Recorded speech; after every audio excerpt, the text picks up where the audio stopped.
Doctor ज़्यादा डालेंगे। आप बस इसको याद रखेंगे कि डेलुसिनेशन, बस आप बस क्या याद रखेंगे, डेलुशन। अब परसेप्शन हो गया, रिफरेंस हो गया, इनफर्टिलिटी, ये सब क्या चीज़ है। ये देखिए डिल्यूशन ऑफ परसेप्शन जो होता है ज़्यादातर लड़कियों में देखा जाता है, और ये ज़्यादातर देखा जाता है। ये क्या होता है इसको समझिएगा, इसको लिखना चाहेंगे तो लिखेंगे लोग। ये होता कैसे, जैसे मान के चलिए कि हमको, सपोज कीजिए, हमको हालांकि है नहीं, हम आपको समझाने के लिए बता रहे, हमें सीजोफ्रेनिया हो गया, और सीजोफ्रेनिया में हेलुसिनेशन ना हो के हमें डेल्यूशन हो गया। और डेल्यूशन भी 3 टाइप का होता है। हमें अगर हो गया परसेप्शन वाला डेल्यूशन ना, तो अगर कोई 2 आदमी बात कर रहा है और बात करते करते अगर हमको देख लिया, तो हमको, हमारे दिमाग में एक चलने लगेगा जैसे हमारे बारे में बतिया रहा है, उल्टा सीधा बोल रहा होगा, हम ही को बोल रहा है, ये सब का पता नहीं क्या बिगाड़ लिए, हम हमारे पीछे पड़ल रहता है सर, ये है वो है। अब हम उससे खुल के झगड़ा भी नहीं करेंगे, लेकिन मेरे दिमाग में एक परसेप्शन बैठ गया कि तू हमारे बारे में बात कर रहा था। अब वो पानी मांगेगा तो पी ले, यहाँ पे ये हमेशा बवाल होते रहता है। एक मतलब दूसरा आदमी हमारे बारे में कुछ नहीं कर रहा है, लेकिन हमने एक परसेप्शन बना रखा है कि ये मेरे लिए सही है या मेरे लिए गलत है या क्या कर रहा है। इसे हम लोग कहते हैं डेल्यूशन ऑफ परसेप्शन। समझ में आया कि नहीं। ये लड़कियों में बहुत ज़्यादा होता है। मान लीजिए आप 2 आदमी बात कीजिएगा और कोई लड़की जाएगी ना, तो उसे इशारा कर दीजिएगा, चुप चुप चुप एकदम। अब वो कहेगी ले ससुरा हमारे बारे में बतिया रहा था, अरे बाप रे बाप। इसे क्या कहते हैं, ये भी सीजोफ्रेनिया का ही एक चीज़ है, लेकिन वो क्या है, डेल्यूशन ऑफ परसेप्शन है। ये कितने लोगों को है, लड़की लड़का सब में भी होता है, कई कई को लड़का भी होता है। देहात में कहा जाता है कि मोग मेहरा है, मतलब आदमी में है लेकिन औरत का लक्षण है। किसको किसको है ये। चलिए अब ये एक अगला क्या चीज़ आता है भैया, अगला आता है डेल्यूशन ऑफ रिफरेंस। रिफरेंस में क्या होता है, ये ससुरा बहुत, इसमें समझ रहे हैं, इस रिफरेंस में क्या हो जाता है, शक हो जाता है। किसी भी आदमी पर शक हो जाएगा, आपको अपने दोस्त पे बिलीव नहीं होगा, शक हो जाएगा, ये गड़बड़, हमको धोखा देगा, ये आदमी ठीक नहीं है। उसका फ़ोन बिजी आ गया, कहाँ थे हेनतेन। देखिए याद रखिएगा, डेल्यूशन ऑफ रिफरेंस कभी भी वाइफ और गर्लफ्रेंड के साथ नहीं होता है। ये आपके करीबी रिश्तेदार के साथ हो सकता है, वाइफ और गर्लफ्रेंड के साथ ये नहीं होता है। वाइफ और गर्लफ्रेंड के साथ ये होता है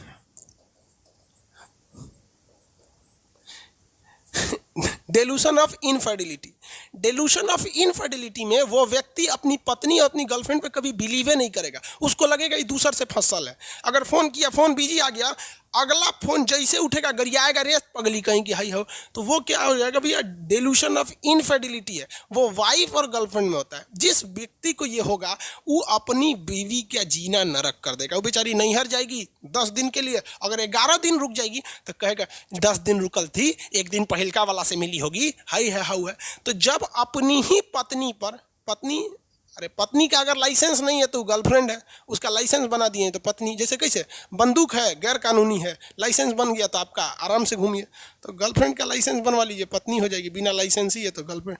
तो दोनों में तो ज़्यादा का अंतर नहीं है, मतलब बात समझिए वहाँ पे।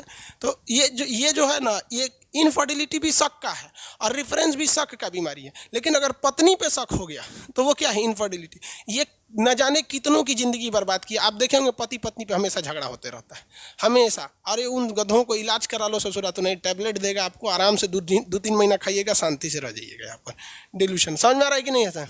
अजमत मंसूर बोल रहे हैं कि सर ये बीमारी जो है ना 99% लोगों में हो रहा है। हाँ भैया, ये बहुत ज़्यादा लोगों में होता है। अब देखिए, ऐसा नहीं है कि ये केवल लड़कों में होता है, लड़कियों में भी होता है। उस ससुरी अपनी हस्बैंड पे बिलीव नहीं करेगी, इसलिए देखिएगा हमेशा उल्टा सीधा लड़ते रहेंगे सब उसमें। अब देखिए, ये एक ऐसी बीमारी है ना, ये मेंटली है। आपको शक है, रियल तो है नहीं।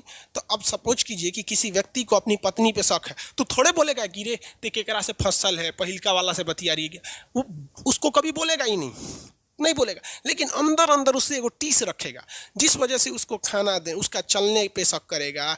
किसी दिन बेचारी अच्छा से सज जाएगी तो शक करेगा, देखा आज कहाँ पे है, ये है वो है, जरूर कोनो के बोले ले है ही, आज ऑफिस ना जाएंगे हम। बेचारा ये बीमारी है यार, ये सबको इलाज कराओ। आप लड़की हो या लड़का हो, ये आपकी ज़िंदगी बर्बाद कर देगा।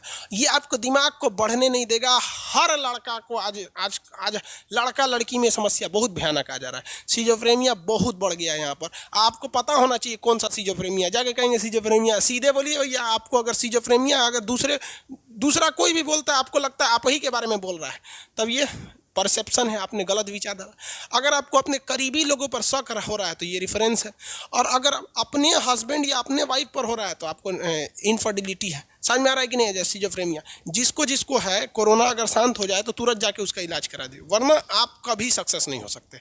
इम्पॉसिबल है सक्सेस होना। सिजोफ्रेनिया ने हिंदुस्तान के लाखों लोगों की करियर बर्बाद कर दिया। आप देखेंगे अकेले में बात करेगा वहाँ पर जो ये है ना, ये इन्फ्लुएंस है यहाँ पर, ये अकेले में बात करेगा, ये ऑडिबल रहेगा तो ऑडिबल इन्फ्लुएंस, वो अकेले में बात करेगा। कभी किसी को देखिएगा ना अकेले में हंसेगा, हाँ हाँ बस यहाँ पे अकेले कुछ कुछ बोलेगा वहाँ पर। तो ये भी किसका है? सिजोफ्रेनिया का ही है। इसमें अकेले में बात करना, अकेले में वो क्या करेगा? बात करेगा। अकेले में वो उदास हो जाएगा, अकेले में रोने लगेगा वहाँ पर। तो ये सब क्या चीज़ है? अकेले में बात करना, अकेले रोना, अकेले हंसना, ये क्या है? सिजोफ्रेनिया है। और उसको ये बात पता है कि हम ये गलत कर रहे हैं, इसलिए अकेले में बात करता है। किसी का नज़र पड़ जाएगा तो शर्मा जाएगा, बहाना करेगा, हाँ हाँ ठीक है, ये है वो है वहाँ पे। इसलिए वो आदमी हमेशा अकेले भागता है। आप देखिएगा कहीं शादी ब्याह में जाएगा ना, खूब भीड़ भाड़ देख लेगा, उसके बाद पैदल सड़क पे चल देगा, कहीं बतियाते हैं, हाँ ऐसा करेंगे ना फिर ये हो जाएगा, ऐसे ये वो। सिजोफ्रेनिया का ये चीज़ आप लोग में है कि नहीं है? ये अरे बकलवा सूरज कुमार बोल रहे हैं कि इसका क्योर क्या है। भैया हम डॉक्टर थोड़े हैं यार आप समझो यार, इसका स्पेशलिस्ट डॉक्टर होता है, 6 साल की पढ़ाई करता है। हम तो आपको ये डॉक्टर से मिलकर बता रहे हैं, ये हमको खुद नहीं उतना इसके बारे में पता था, हमें ये बात एक डॉक्टर ने बताया तो हम आपको बता रहे हैं। हम कहे कि भाई बढ़िया बात है, ये तो स्टूडेंट्स के लिए अच्छी है, आप बता दीजिए। हम उन डॉक्टर को फीस दिए, उनको लगा कि हम इलाज करने आए हैं हम नहीं, इलाज नहीं कराना था हमको। हम उनसे ये पूछे कि भैया हमने ऑफलाइन बच्चों को पढ़ाया है, हम ये सारी चीज़ों को देखें। मेरी पटना में सबसे बड़ी लाइब्रेरी है, रात में वो लाइब्रेरी चलती थी तो मोबाइल से ही सीसीटीवी कैमरा अटैच रहता है। आज आप कहीं भी रहिए, कहीं के कैमरा को देख सकते हैं, आपके पास बस उसका पासवर्ड रहना चाहिए। हम देखते थे कि लड़का न मोबाइल लिया है, न कुछ, टहल रहा है रात में 2 बजे, बात कर रहा है किससे। अरे भैया मोबाइल रहता है तब ना, तो हम समझे यहाँ पे तो डॉक्टर को हम फीस दे के ये सब चीज़ें पूछें। तो ये बेहतर एक अच्छे से डॉक्टर से मिलिएगा। और देखिए ब्रेन के मैटर पे कोई छोटा मोटा डॉक्टर नहीं, आपको अगर ब्रेन से रिलेटेड है तो दिल्ली आ जाइए, अच्छा है, एम्स वगैरह में दिखा लीजिए ऑनलाइन अपॉइंटमेंट लेके। बिहार में तो दिखाइएगा, दिमाग को तो पगला देगा सब। अपने सनकल है उन सबको अपने डॉक्टर इलाज की जरूरत है। समझ में आ रहा है? किस विभाग के डॉक्टर से कंसल्ट करेंगे? अरे कहीं का वो डॉक्टर जो ना डिलीवरी कराता होगा ना, उससे कंसल्ट कर लेना, कहना किसी जो प्रेमिया होगा पूछता किस डॉक्टर से अरे यार ब्रेन से बीमारी है, ब्रेन का न्यूरोफिजिशियन कौन होता है? न्यूरोफिजिशियन से इलाज कराना। अंडर आई सर्किल ये टेंशन से होता है, ये यहाँ पे एक काला दाग हो जाता है, आँख के नीचे देखेंगे ना काला धब्बा बनने लगता है, ये 2 वजह से होता है, कमजोरी और एक्सेस टेंशन से। इसके बाद एक और चीज़ होता है निगेटिव इवोल्यूशन। निगेटिव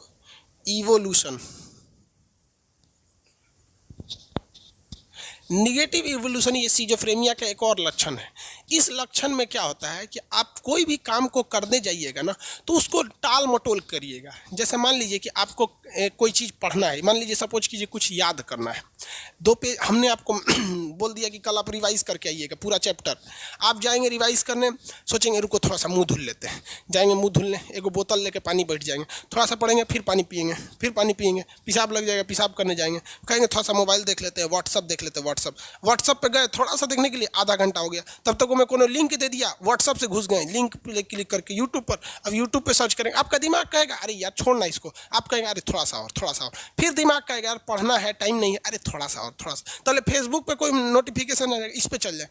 ऐसे करते करते करते करते आप अपने टाइम बहुत ज़्यादा लॉस कर देंगे। और आपके दिमाग का एक हिस्सा है जो डेली आपको बोलता है यार तुम गलत करते हो, फिर आपका दूसरा दिमाग कहेगा कि नहीं एक काम करेंगे, कल टाइम टेबल बनाएंगे, हमको कैसे कैसे करना है, और वो टाइम टेबल आप बनाएंगे और 2 दिन से ज़्यादा फॉलो नहीं होगा, क्योंकि आपका एक दिमाग सिजोफ्रेनिया के हिसाब से ग्रस्त हो चुका है और आप इसे नहीं कर पाएंगे बाबू। और आज हिंदुस्तान बर्बाद हुआ है केवल और केवल सिजोफ्रेनिया से। और टीचर भी इसको एज ए टॉपिक पढ़ा के चले जाते हैं। ये एज ए टॉपिक नहीं है बाबू, ये आपके लिए एक एटम बम है, आपकी ज़िंदगी को बर्बाद कर रहा है। इसमें से किसी ना किसी को लेके आप कहीं ना कहीं जूझ रहे हैं।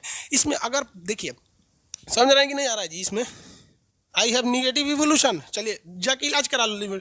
निगेटिव इवोल्यूशन में थोड़ा सा में सही हो जाता है। निगेटिव इवोल्यूशन में आप किसी भी काम को नहीं कर पाते हैं। जैसे निगेटिव इवोल्यूशन का एक और एग्जांपल देते हैं। आज से 2 या 4 साल पहले आप दिन में 8 घंटे पढ़ लेते होंगे, 6 घंटे पढ़ लेते होंगे बहुत बेहतरीन ढंग से, लेकिन आज आप उतना नहीं पढ़ के उससे कम पढ़ ले रहे हैं। ये हो जाता है। एक आदमी थे यूट्यूब पे वीडियो बनाते थे, हम उसको बताएंगे नहीं, हालांकि बहुत अच्छे थे वो, 8-10 मिलियन उनके सब्सक्राइबर हैं। तो यूट्यूब वालों को अपने से थोड़ा सा जान पहचान रहता है। तो हमसे फ़ोन किए, कहें जानते हैं खान सर, हमको एक प्रॉब्लम है। पहले हम दिन में 4-4 वीडियो अपलोड कर लेते थे और ड्यूटी भी कर लेते थे, सब कुछ। आज लॉकडाउन में कोई काम नहीं है, लेकिन बमुश्किल हम 2 दिन में 1 वीडियो अपलोड कर पाते हैं। हम कहें कि काम ज़्यादा करते हो, कहे सर कोई काम नहीं करते हैं, लेटते हैं तो तकिया को 3 बार मोड़ लेते हैं इसे, और सोचते सोचते दिन निकल जाता है कि ये करना है, ऐसे करना है, बर्बाद कर देंगे, आगे जाके ये करेंगे, ये वो दुनिया भर काम के। भैया आप चुपचाप इलाज करा लो, आपको क्या है, निगेटिव इवोल्यूशन है। 2 महीना दवा खाया सही हो गया, अब धड़ाधड़ बना रहा है वहाँ पे। नाम नहीं लेंगे ना यहाँ पर, वरना भी किसी व्यक्ति अगर आपको अपना समझ के कोई पर्सनल बात बताए ना, तो उसे किसी और से बताइएगा नहीं। ये लड़कों से कह रहे हैं, लड़कियों से कोई फ़र्क नहीं पड़ता है वहाँ पे। लड़की से अगर कुछ कह दीजिएगा ना कि सुनो ये बात ज़रूरी है, किसी से बताना नहीं, वो पूरे मोहल्ले को बता देगी, और उससे भी यही कहेगी कि किसी से बताना नहीं।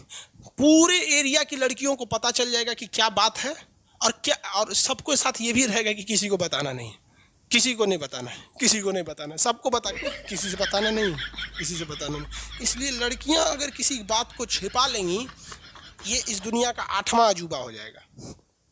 निगेटिव इवोल्यूशन समझ में आ रहा है? इसमें से आप लोग ग्रस्त होंगे। लोग यहाँ पर कोई 6 घंटा पढ़ता होगा, अब वो पढ़ ही नहीं पा रहा है टेंशन में, तो याद करता होगा यार हम कितने ज़्यादा पढ़ाई करते थे, ये है वो, बहुत ज़्यादा हो जाता है। समझ में आ गया? ये सारी की सारी लक्षण सिजोफ्रेनिया का है। और किसी भी व्यक्ति में ये सारा नहीं दिखता है, कोई एक दिखता है जिसे वो मामूली हेडेक या डिप्रेशन कह के निकाल देता है।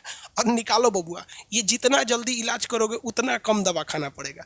और अगर ये बीमारी यार किसी में 15-15 साल से है, आप जान के तजुब करिए, कोई लड़का में ये बीमारियां होती हैं, निगेटिव इवोल्यूशन या अकेले में बात करना, ये कक्षा 5 से वो करते आ रहा है। ये सारी चीज़ें उसको होती है, वो 15-15 साल बाद लोगों को पता चलता है। इलाज करा लो, जल्दी से सही हो जाएगा। 6 महीना, 1 साल, 2 महीना, जितना जल्दी इलाज करोगे उतने कम दवा खाना पड़ेगा। ज़्यादा देर कर दोगे तो ज़्यादा दवा खाना पड़ेगा। नॉर्मल हो सकता है इसमें। ये होती है सिजोफ्रेनिया। इसका इलाज न्यूरो यानी ब्रेन वाला सर्जन नहीं करता है, वो नशीर फाड़ देगा, न्यूरो फिजिशियन करेगा। और उसे कहिएगा कि सर हमें सिजोफ्रेनिया है, और उसको कहिएगा देखिए सर हमको कोई आवाज़ नहीं सुनाई देता है, हमको कोई डाउट शक नहीं रहता है, या फिर हम अकेले में बात करते हैं तो बताइएगा ये चीज़ें, तो डॉक्टर आराम से आपका इलाज कर लेगा। उसको लगेगा नहीं पढ़ा लिखा इंसान है, वो समझ जाएगा कि खान सर का स्टूडेंट है। किसी को दिक्कत है सिजोफ्रेनिया में कोई डाउट नहीं है। कल यही समझा रहे थे, नौटंकी कर रहा था सर। अब बताओ किसको क्या दिक्कत है?